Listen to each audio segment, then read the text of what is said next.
Good morning, everyone. It is Wednesday, July 17th. I'm Ben Berkley here with Sara Friedman, and you are listening to The Hustle Daily Show.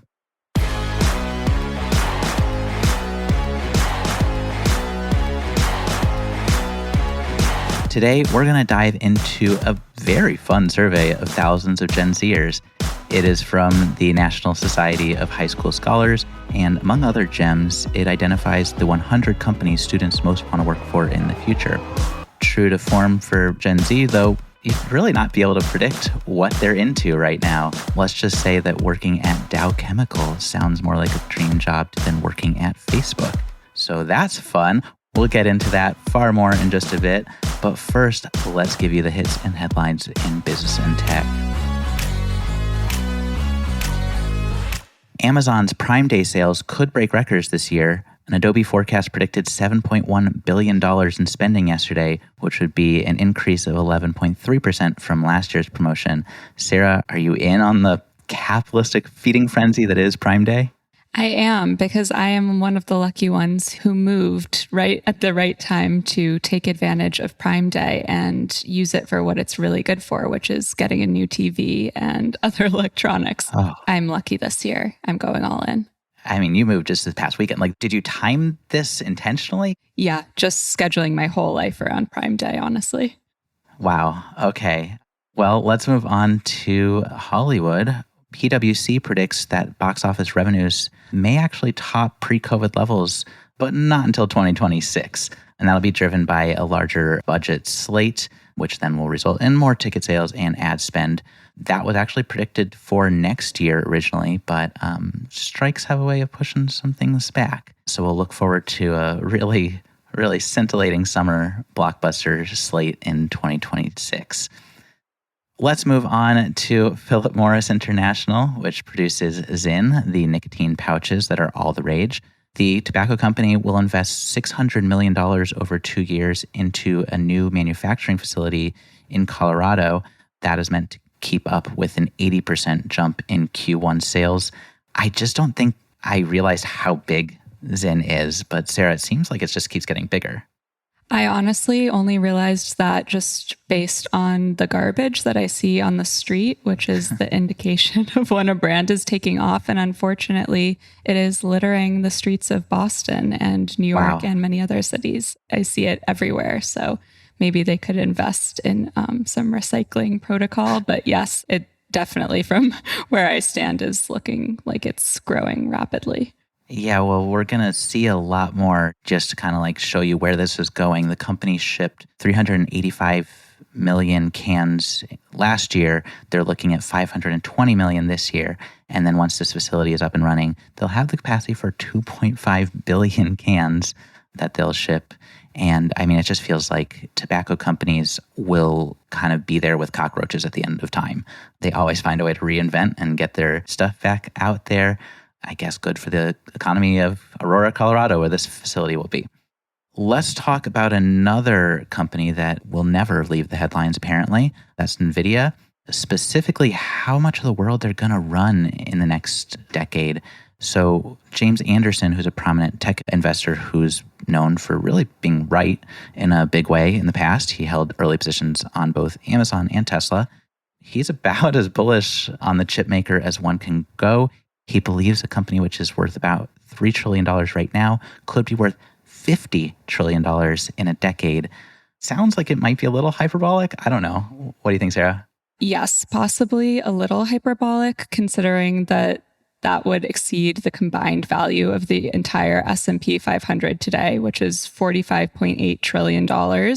But investors' love affair with the chip maker clearly knows no end. So we will see. Yeah, that would be truly incredible growth. I guess a decade from now, we will look back to now and feel like we were fools because suddenly NVIDIA's worth $100 trillion.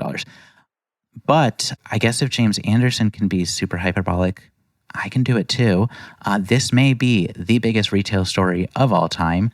Tween outfitter Limited 2, which was gone from this world for 15 whole years, it's back. Its original designers were brought back as well, and they are now selling their wares in Kohl's locations around the U.S., which all this begs the question, Sara, what was Tween Sara's favorite store at the mall?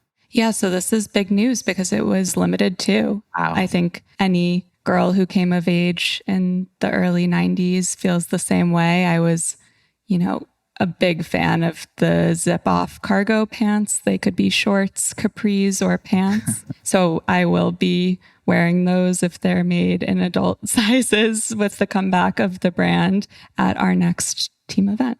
I truly cannot wait. And congratulations to you on your nostalgia getting played for probably a lot of money.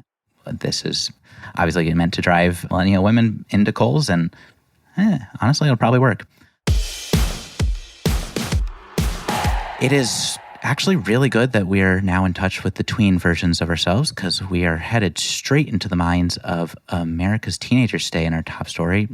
Lord help us as we do that. As we said at the top of the show, the National Society of High School Scholars runs a survey. Now it is every other year, where they identify 100 companies that American youth really want to work at someday. So Sara, having dug into all the data here, can you tell us which companies are topping the list of Gen Z dream jobs this year? Yeah, so the healthcare industry swept the top of the list. St. Jude's Children's Research Hospital came in at number 1, followed by the Mayo Clinic. Healthcare Service Corp and local hospitals took up number 4. So it was a clean sweep across the top 4 spots that Gen Zers are really interested in the healthcare sector. I guess I didn't see that coming. Why? That's the thing I can't quite put my finger on. Do you kind of have a sense of what would be driving that to the top of the list? I think a big thing at play here is the desire for job security. Young people are watching what's happening in the world and across other industries, tech in particular, and they want jobs that are more secure, that aren't going anywhere. I think for many people, healthcare feels like one of those. It's somewhat recession-proof if you're in certain positions. It will always exist. There's a little less volatility. It's certainly not an easy career path in any way, shape, or form. I think that feels surprising to me, but I can see some reasons why this would speak to Gen Zers. Yeah, and I mean, I guess that makes a lot of sense given that another big riser in this year's survey was federal government jobs. I guess I did not see that coming. It looks like the FBI was way up there. Obviously, NASA is always going to be a top 10. Like, that's just a given in any survey of any place of work. But government was there. Were you also finding that surprising? Yeah, applications for government jobs actually doubled year over year in 2023, according to a survey by the company Handshake, which is a job site for college students.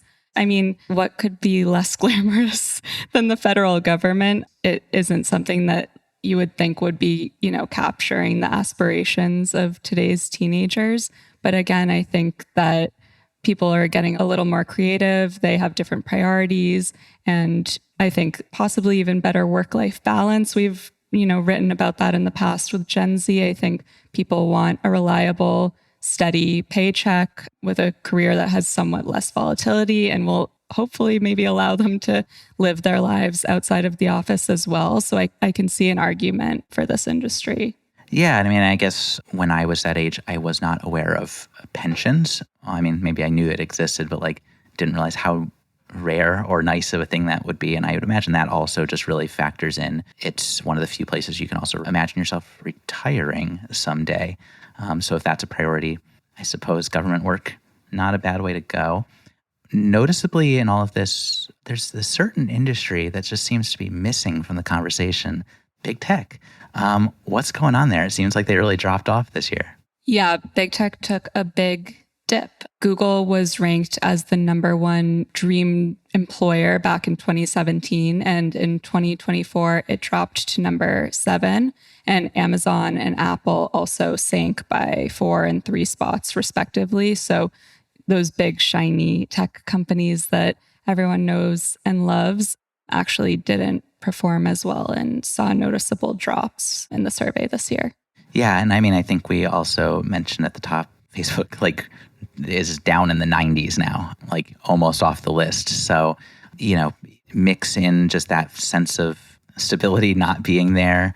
There's also just a lot of talk in the survey about really just living your values and wanting to do good in the world. And that's not to say that that doesn't happen in a big tech space, but if you're working in healthcare, you feel like you're doing that. So that all kind of lines up.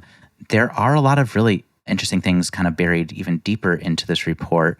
Are there any kind of like choice artifacts that you really latched onto? Yeah, I mean, I think when we're talking about big tech, we, have to talk about two letters, AI. There is growing uncertainty around that acronym, and 59% of Gen Zers said that it will have a more negative impact on society than positive, and 62% said they were somewhat very or extremely worried about AI job displacement. So I think that also plays a role here. We've seen obviously mass layoffs in the tech industry, and that's kind of the most obvious way that people are worried about a volatile job market and job security. But I think AI definitely comes into play there as well when picking a career. We were so close. We were like minutes away from the end of this podcast. We almost didn't say AI, and we'll try it again next time. A couple other stats that I'm really interested in. One, you will have a lot of relieved parents out there. Only 9% of teenagers are saying they plan to major in art, drama, or music, which actually makes me really sad. But, it all, again, lines up with just wanting a stable, well-paying gig. I'd also just note a couple of the big risers. Like Red Cross went way up, was not on the list. Now they're very high up. Nintendo, Build-A-Bear actually took another increase. And then big banks actually also made some big jumps on the list from last survey. There were also some big dips. I don't know, Sarah, if any really jumped out to you? Yeah, Spotify, SpaceX, Tesla, BuzzFeed, and sports leagues and local police departments all took big dips this year. So very interesting mix of things. Spotify and SpaceX and Tesla in particular, I feel like not a day goes by where we're not writing about one of those companies. So it's interesting to kind of see that separation emerge. The big players kind of in the tech industry and in the headlines aren't necessarily the front runners with the younger generation when it actually comes down to their jobs. Yeah, and I think that one thing I also want to make sure we mention before we're done with this whole survey thing, entrepreneurship. Interest is higher right there as well. Almost 1 in 5 said they're interested in being self-employed, freelancing. 11% wanted to work for a startup. So for any founders out there, I suppose you're doing a good job making it look appealing. So good on you. Yeah, I'm looking forward to a new generation of ethically minded entrepreneurs who seem to be very mission driven. That makes me excited about the startup space and to see what comes out of this new pool of talent. Yeah.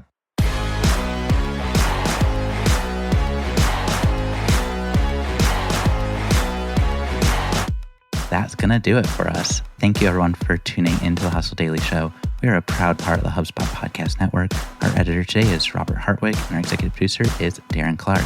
We've got a lot more tech and business coverage in our newsletter. If you're not subscribed, go get yourself signed up at thehustle.co/email, and we will see you tomorrow.